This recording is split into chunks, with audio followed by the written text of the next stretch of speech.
let us know. Oh, the but then. Yeah. But then that's a huge one.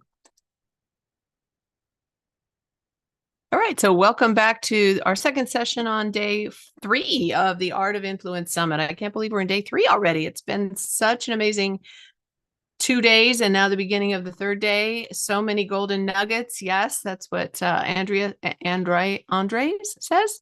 Andre, all the structure and approach, the but, all the techniques. Thank you for the ebook. Great job, Michael. We are so grateful for you and what you brought. Now I get to introduce the next speaker, and I'm really, really excited to bring Susie Vine to the stage. Susie and I met because I was on her podcast a while back, and Susie is known as the Stress Buster. Susie Vine is a stress resolution coach with coaching and programs designed to help high achievers leverage the power of a positive mindset for more success in business and in life. Her online programs help people find more energy and balance with less force or frustration by building an empowered perspective and refining the tools that make it easier to adopt a healthier lifestyle. Susie's also the host of the Happified podcast, featuring guest experts in the fields of healthy living and lifestyle, sharing insights to help her audience enjoy life with less stress and more flow. So welcome to the stage, Susie. It's so good to see you. Thank you, Janelle. Thank you so much. I'm joining you from rainy California, so I'm hoping my internet will be kind. Forgive me I if hope it's so. not. If I get glitchy, I'll turn off my camera, but I'm not leaving you. I'm here. Okay, good. Yeah, well, I just had a little glitch with my internet, so Hopefully, um, I'm not contagious. I hope not. Well, welcome to the Art of Influence Summit. I'm so glad you're here. Thank you, Janelle. I'm thrilled to be a part of it. Thank you so much for inviting me to be here. And I'm excited to share what we're going to dig into today, but also I've been having so much fun listening to your speakers that you've had on so far this week. Yeah, And you know, it's all connected, right? Even what Michael was sharing, there's so many connections we can take from what he was sharing and carry on into this. So yeah, definitely. So, share with everybody like how your journey, like where did you come from, and how did you end up being the stress buster and doing what you're doing today? Sure. I have done a lot of different things. I say I've lived many lives within this one, and originally I have a Bachelor of Fine Arts in theater design and construction. So I used to work in theater, which is kind of fueled on adrenaline, if you will. All clocks count down to opening night. So we were running on stress, not in the healthiest ways. And so I lived that experience personally, and then have gone on to do a variety of different things before I ended up in holistic health and focusing on stress. But also personally, I had the experience of watching my mother, who was a nurse, a labor and delivery nurse, working night shift for 40 years, and Mhm. seeing how that kind of working era of stress ends up kind of accumulating and impacting us towards the end of our years. And so that's really what lit a fire in me when I realized those of us in Generation X, which if you don't know, then even Gen Xers don't always know who we are, but 45 to 60 is about the era between the boomers and the millennials. And we aren't going to want people telling us what to do if we're not aging well and people need to take on our care. And so how do we get upstream of that? Really, stress is the common denominator. It's the cause of so many different diseases and Mhm. issues that we experience. And so that's really what drove me into this current iteration. Ah, awesome. Yeah, so much stress in the world. It seems like Right. it's just gotten worse over the years. The more technology, the more stressed out we are, I think. Oh, Because yeah. I'm a boomer, and I remember, when I look back when I was young, like there wasn't nearly the level of stress that we have today. So it's Right. We've really become subject to it. It's become like a marketing ploy. You know, they know it Mhm. keeps us tuned in because we're wired to respond to stress. That's our biological, like Michael was saying, it's survival and conservation, right? And Mhm. so this is how we learn and protect ourselves, and media has really figured it out, Mhm. unfortunately for us. Yeah, yeah. And as speakers and wanting to speak and get on stages and get in front of people, tell stories, I mean, that can be a very stressful thing. I mean, day one, Diane Alexander came and shared about, the gap between before you get on the stage, that you're prepared, but like right before you get on the stage And it's so stressful, and the heart starts beating and hands start getting sweaty or whatever. So share with us some of Yes. those physical impacts that we see when we're trying to, deal with stress or avoid the impact of stress, and how that limits our performance.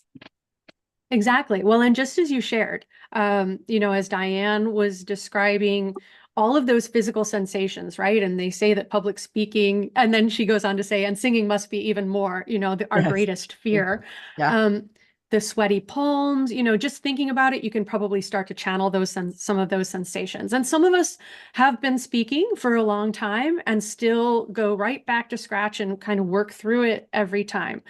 And if we recognize that the sweaty palms or shaking hands are just indicative of the change in blood flow. Our body is running most of our circulation to our inner organs to maintain survival. Well, actually not our inner organs, because our digestion shuts down during stress too. So we might get the butterflies in the stomach or other Mm-hmm. digestive complaints, right? It's because our muscles are receiving that fuel in case we need to take flight and run away. So if we recognize this is just the biological response, my body is doing what it needs to do to prime itself for any challenge.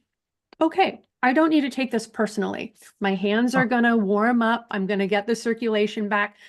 I can take a couple of deep breaths, as she said, and that really helps to activate our vagus nerve, which brings us out of that stress response into the parasympathetic or restored state. But other things we notice is, our focus. We really have trouble, we get laser focused on one thing. All of the general information might seem like it's just left our brains, and we're really drilled in, and it's hard to broaden our attention again.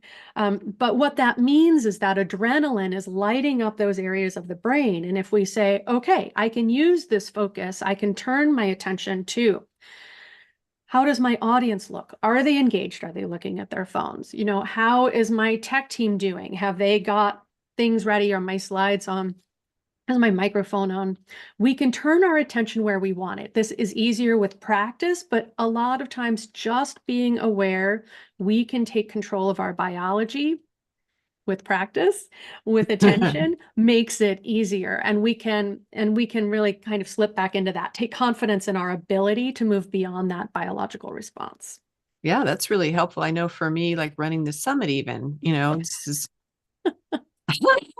I've noticed my jaw's getting tight, and that happens to me if I'm stressed. And so when I'm aware of it, I'm like, oh, okay. So what am I doing? And I can, breathe and bring myself back. And then it does help to, like, let me see what's happening behind the scenes. Am I getting any messages? What's happening with Raj, my tech host? And, just like be thinking about what's happening in the background. How are people doing?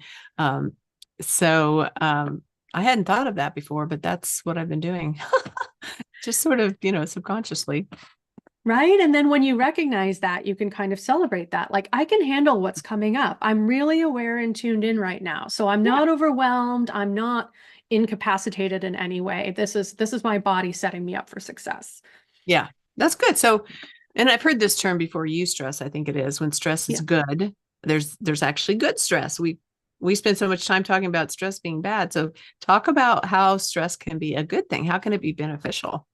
Absolutely. Well, as that conservation that we were exploring earlier, it helps us survive, right? So it moves us away from pain, from the previous injury. It keeps us safe from the tiger that might be in the bush, right? We're going to take a different path to where we're going. So it helps to move us in a better direction. It helps to inspire us to keep growing and learning. A lot of our education comes from learning from bad experiences. People say bad experiences are like Velcro and good experiences are like Teflon, right? Fortunately, we have neuroplasticity, so we can start to hold on to those good experiences also. But we're never going to forget that one time in third grade when we were going to stand in front of the class, Oh, right? yeah. So we can learn from that by knowing how to better prepare ourselves and, envisioning better scenarios. So it gets us out of our comfort zone, and it keeps pushing us into that growth and encouraging us to learn and move towards our goals. That's interesting because you bring up the childhood thing. Because when I was when I was like working on my speaking skills and trying to, get over that fear and all of that and build confidence and all that, I was, doing some of that inner work. Like, where did some of these messages come from that I believed were true? That I couldn't be a good speaker. I was boring, or it was scary to be in front of the room. And I remember this time in second grade when I used to daydream a lot, and I would just go off into some daydream and wasn't paying attention, wasn't present in the classroom. And I was in Catholic school, so we had a nun, and she scared me anyway. And she had been trying to get my attention, and I didn't hear her. And all of a sudden, I kind of came back into the room and heard this distant voice going, Janelle, Janelle. And then I was like, oh, yeah. And she goes, come up here. Oh, so scary. So here I am at the front of the room, in front of all my classmates. And she takes my ear and tweaks it and says, you need to listen. Oh, a little second grader. I was so humiliated and embarrassed. And that was one of the moments in my childhood, moments of stress of being in front of a class or in front of a group of people and being humiliated. And I was able to go back and look at that and reframe again that story and ask myself, well, is it really true, or was that just a teacher being really inappropriate?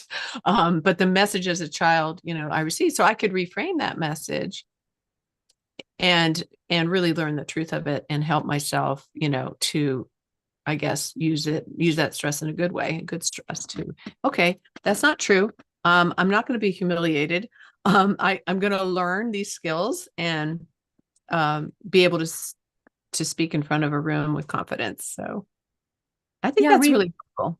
reframing is everything. When we recognize that, and those of us who are in this space, we want to create change and help people change and share our message. We've been doing a lot of that work, right? So we've probably run into some scenarios like that one where we've recognized we need to get a different perspective on it.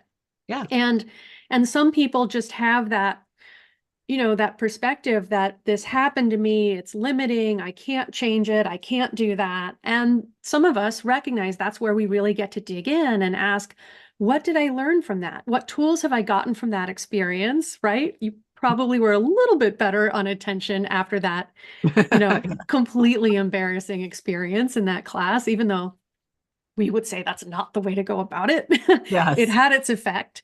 And Yep.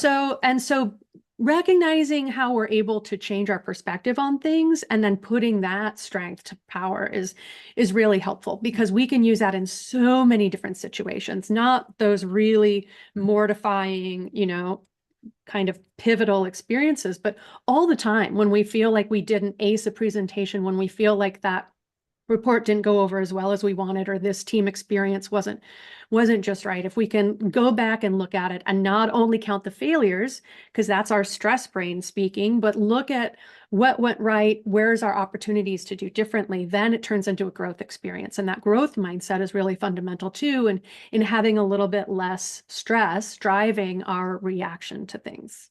Yeah, because if you're in that growth mindset, you can look. We talked about this yesterday. You can look at failure or mistakes as it's a part of, we're normal when that happens. Everybody has mistakes, or everybody makes mistakes, and it's looking at it as, how can I grow from this, instead of like, I'm always going to be like this because I'm a loser or whatever, Exactly. message.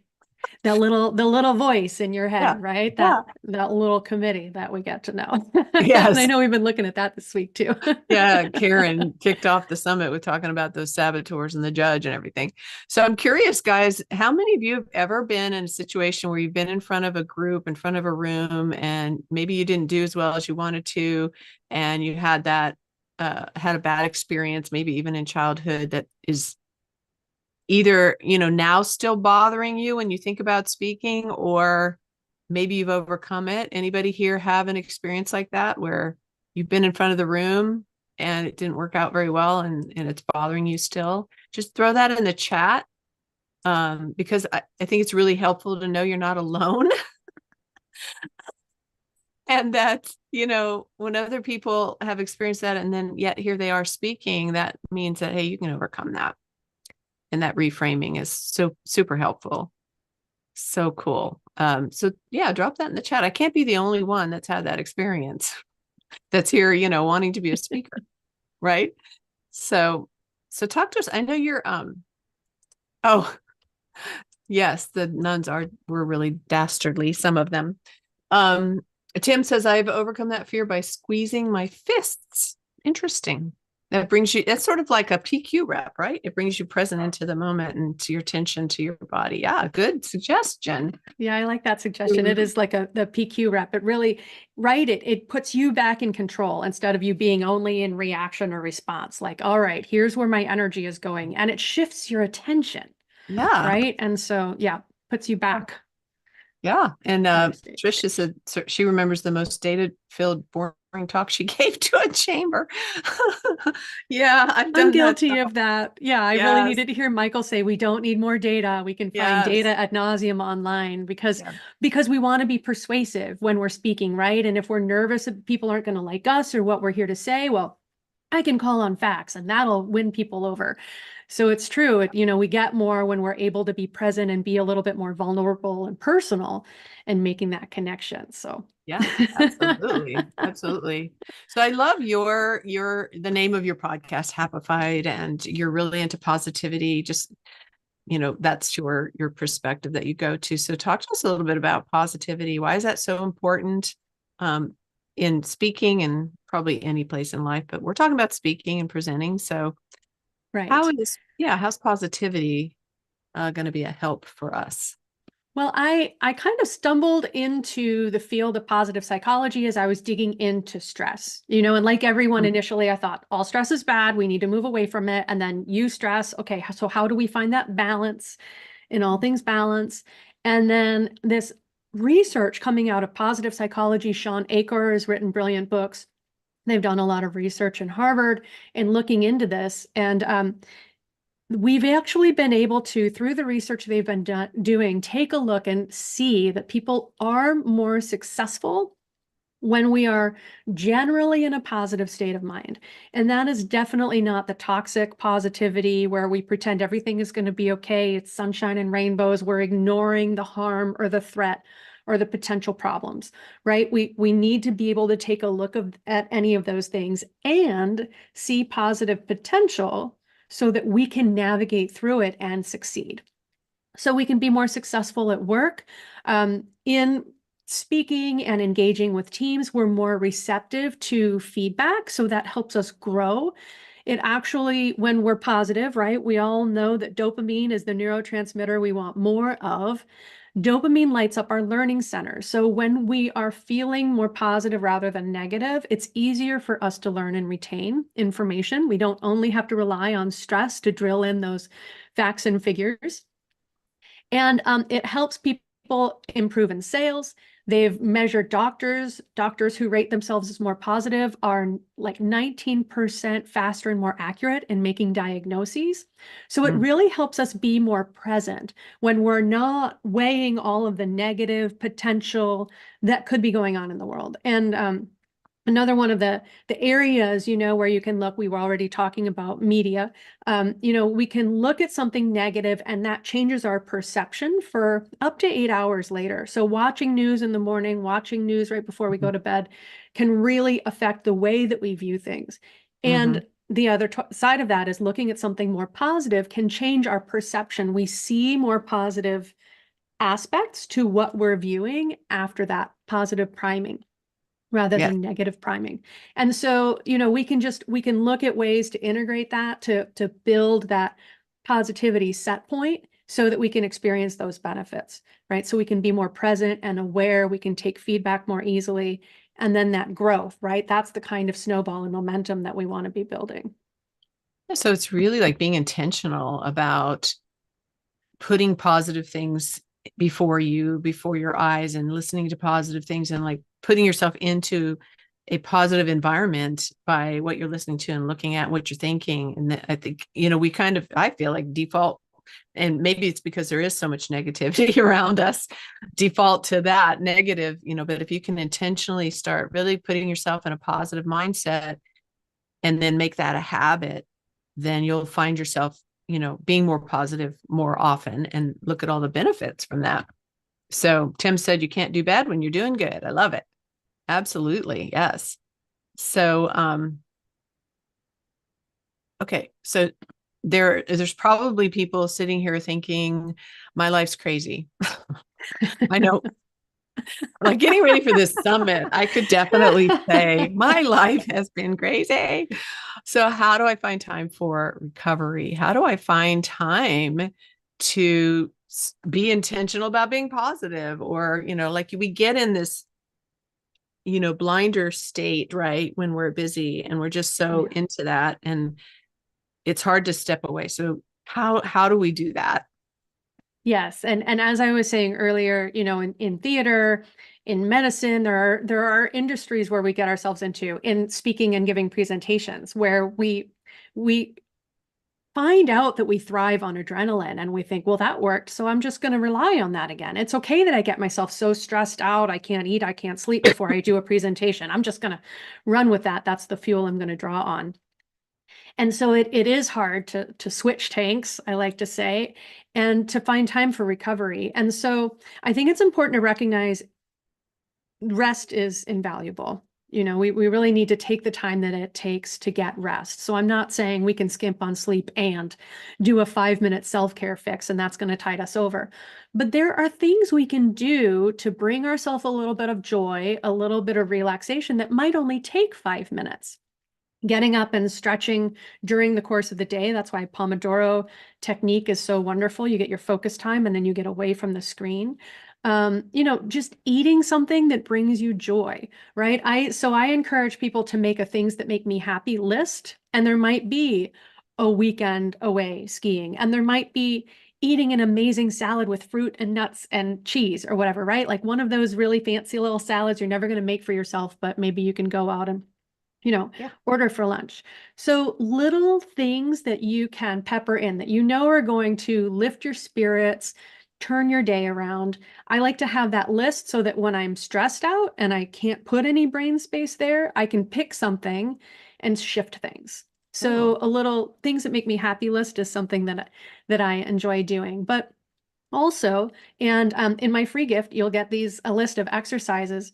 You can tone the vagus nerve, as I was already talking about, the deep breath, different exercises you can do that shifts that so that we can come out of the stress response and into that parasympathetic rest and digest state. And some of those take only seconds. And so, using our breath, humming and singing, some exercises like that, and I go into more detail in the free gift, so I hope you will Nice. collect that, Yes. can really shift things almost instantly. Thank you. Thank you for that gift, as we all need that. So that's helpful. Like if you have your things that make me happy list prepared ahead of time, when you're in that state, it's already there, right? You can just look at it and go, oh, yeah, let me go take a walk. I love to take walks. That really helps me. Or do some jumping jacks, or put on a really fun song and dance. That's a fun one for me. I love doing that. Or I love to go out when the weather's nice and listen to the birds and just kind of sit in my yard and just tune into the birds. It just does something for me. So I'm already making my list, things that make me list. We'll just pull that from the transcripts later. You're set. I'm set. But Yeah. nature is amazing if it's accessible and the weather is accommodating. I love a dance list too. Like you mentioned, music changes my mood almost immediately. So I have a set list that I call happy music, that when I put it on, I end up dancing. So it's great. It's a nice little interlude. Yeah. Susan said earlier, she said, when I was chosen to share about a program I created as part of a program, I was dubbed the Podium Princess. It was the first time I didn't sweat, hyperventilate, or have shaky knees. This is when I realized I love sharing about things about which I feel strongly. That's beautiful. Yeah, that's a really cool thing to remember. And I don't remember which speaker talked about this, but somebody did, that when you are speaking about something you love and that you're really good at, like Michael was even saying, that's one of the questions people ask. Are you an expert? So don't try to get up there and speak about something you're not passionate about, you don't feel strongly about, or you don't know much about, because you'll have the shaky knees and the sweaty hands. And that's just not a good idea. But if you love it and you're passionate about it, I found this to be true for me too. The nervousness goes away, and then I get really excited. I get into it and I love it. There's a flow there, and people receive from you because they feel it too. So that's a great suggestion, Susan. Thanks for sharing that. Glenn says, I'm wiped. My morning was insane. Oh dear. Well, I hope you can find a reframe there. Glenn, had a back issue too, back injury. Um, so you talk about fostering the positive genius. Tell us what that's about. Oh, you muted yourself. Oh no. Sorry about that. There was a little background noise. I was like, oh, I can't undo what I just did. Fostering positive genius, I think, is really powerful. And this is something else that came from one of Sean Acor's books, Before Positivity. And I think it's really powerful for the work that we do, because sometimes we do something that isn't successful. We might give a presentation. We're like, oh, that didn't work. I'm back to the drawing board. I'm starting completely over, do over, right? And I think that looking at where we've been and where we want to go and being able to cultivate that positive perception, how this can go right, is fundamental. And they've done some studies, some research. They've looked at military training, for example, and teams will go out and do something that to we mere mortals would seem impossible. Go climb that hill in X amount of time with this much weight in your packs. Oh yeah. And the troops who say that's impossible, I'm never going to do it, are not able to do it. And those who say, how long do I have? They just get about the doing it. Instead of starting by saying how impossible it is, they're able to do it. And so when we don't look at that negative, we don't look at all the limitations, but we can look at what are our resources? Again, from negative experiences, what have we learned and what tools do we have that have really primed us for this experience? When we can call on all of that, then we can see the potential that we have. And this again, too, I mean, it can take some training because we've learned from the bad experiences, don't do that, we can't do that.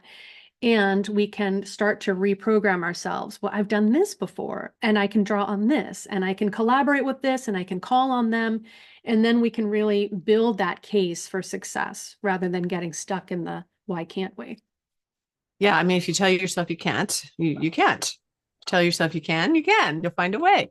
It reminds me of my son-in-law. Speaking of the military, he is a Marine Raider, which is like Navy SEALs, like cream of the crop. Like he just got promoted to E9, which is the top rank an enlisted Marine can go. He's been in the Marines for 19 years. So as a Marine Raider, he's done crazy things and he's told some stories, right? Jumping out of airplanes with carrying heavy things on them. And one time he was in a training, jumping out of an airplane. He had a heavy pack, and his chute would not open. And he tried everything and he started to spiral. Can you imagine the stress in that moment? Right. And he said that in that moment, he felt like God told him one more thing to try, and he tried it. Of course, it worked. And I knew, and it was at night. And I knew he was doing this training because my daughter had told me, and I was praying, and everybody was praying. Well, afterwards, I said, "Well, that was pretty stressful, what just happened." And he goes, "Oh, it was exciting." I'm like, what? And so his viewpoint of jumping out of airplanes is like no big deal. He's done hundreds and hundreds and hundreds of these jumps, right? He even climbed a mountain in sub-zero temperature and everything. All their water froze and they were hallucinating. And they did it in like 15 hours. I forget that it's out in California, one of these high mountain peaks. And afterwards, I'm like, oh my gosh, that doesn't sound like fun. And he goes, oh, it's great. Right. More evidence of success. I did that. I can do this. Do this. I can do this. He looks at me like I'm crazy when I'm like afraid to do things. He's like, what? You can do it. But it's that mindset. I can do this. And when you get it in your head that you can't, then you're not going to be able to do it. So much power in that way of thinking, in training. Yeah. So awesome. So you have, as you mentioned earlier, a freebie for everybody, the Stress Mastery Toolkit, which Raj is going to drop in the chat box. There it goes right there. So everybody grab that, and tell us about that again. Absolutely. So this is kind of a dual feature. I've got my 5 secrets to master stress and shine in the spotlight. So a little bit of what we've talked about today, and it goes a little bit more deeply. video and PDF guide to change your perspective of stress and help you feel more empowered. When we recognize that we can control stress and the way that it impacts us, then that changes the entire dynamic. So that, as well as my list of exercises, those vagal toning exercises that help us physically change that biological response. So then we have that opportunity to come back centered and clear and focus so we can move forward. So that's a list of those exercises and a link to the podcast that I did where I explain and demonstrate some of those.